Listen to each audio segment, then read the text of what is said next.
Buat kamu yang belum subscribe dulu dong. Ya, jadi kemarin tepatnya hari Senin kami turun lapangan yang telah dijadwalkan oleh pimpinan komisi Pak Romni Makawatak, dan kami mulai dari daerah Bengkok Utara Manado. Jadi kami temukan tentang infrastruktur jalan yang sudah bertahun-tahun cuman pengerasan, dan materi ini sudah sering dibicarakan di musrembang tingkat kelurahan dan kecamatan, tetapi sampai dengan tulap kemarin itu tidak terrealisasi. Jadi lokasi kedua di daerah Singkil, tepatnya di seputaran Dinas Perhubungan dan Dinas Lingkungan Hidup. Jadi di situ hujan intensitas sedang, genangan air kurang lebih 1 meter. Ternyata setelah kami turun, kami temukan banyak permasalahan di situ. Bahkan permasalahannya timbul dari pemerintah setempat. Dalam hal ini Kepala Lingkungan 1, Kelurahan Singkil 1. Kepala lingkungannya mendirikan bangunan di atas drainase. Nah, ini oknum kepala lingkungan yang menyebabkan salah satu permasalahan genangan-genangan dan banjir di Kota Manado. Itu di Singkil 1. Kemudian kami bergeser ke daerah Welong, Malendeng. Daerah Welong, Malendeng itu kalau kita melihat kondisi lapangan yang ada, itu faktor manusia itu tinggi, faktor kelalaian manusia.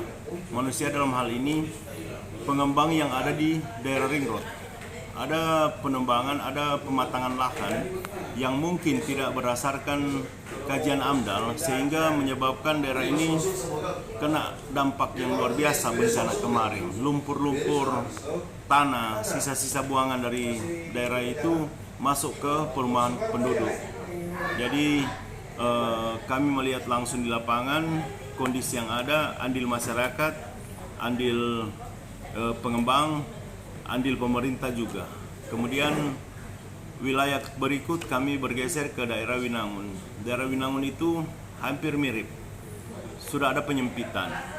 Jadi drainase yang ada besar, tetapi dipersempit oleh oknum-oknum masyarakat. Jadi ada kepentingan masyarakat di situ lebih dominan. Mereka menggunakan drainase ini sebagai lahan mereka beraktivitas. Setelah itu kami bergeser lagi ke daerah Rano Tanakwiru.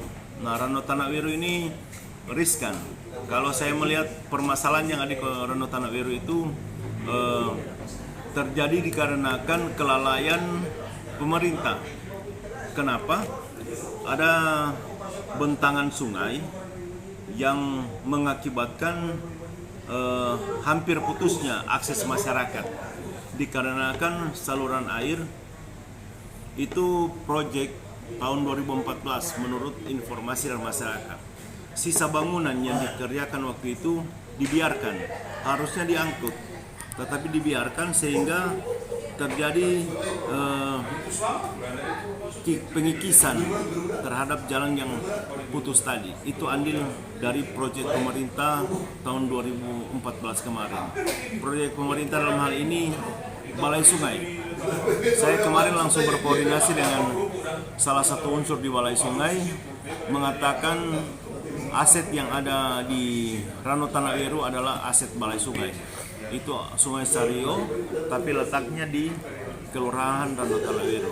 Jadi kami Komisi 3 kemarin itu ada kurang lebih 5-6 titik.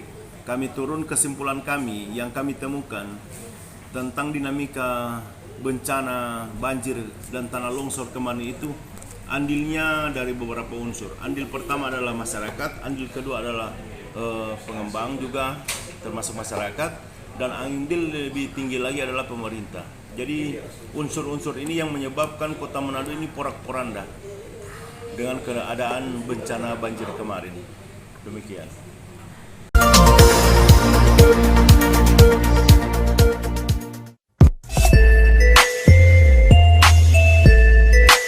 Buat kamu yang belum subscribe dulu dong.